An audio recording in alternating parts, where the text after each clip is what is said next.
The real issue at everything is who's controlling the power. That's it. And who controls the power? Law does.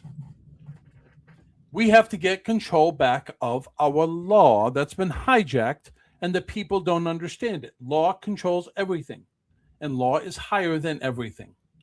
They come from the same laws of nature. What is laws of nature? Thermodynamics, gravity.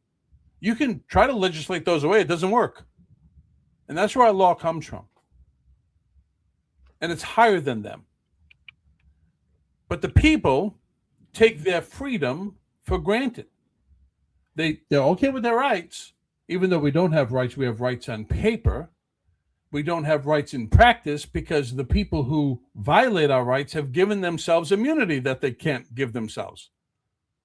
We have law enforcement agents who are not supposed to be touching you without judgment first, because they can't be a judge of their own cause, which means if you get pulled over for any reason, that law enforcement officer, unless he saw you do a crime, cannot arrest you because he needs a judge's warrant in order to touch you. But we are so far removed from what the law says and what the people understand that the people can never put the government back in the cage, because the people are the ones who are supposed to put the government back in the cage. It's the people who have all the power. I don't know how many times I have to say this. If the people don't put the government back in the cage, the government's not getting back in the cage. The creature doesn't want to get back in the cage. He's a vicious, hungry creature who wants to roam and grow and have more power.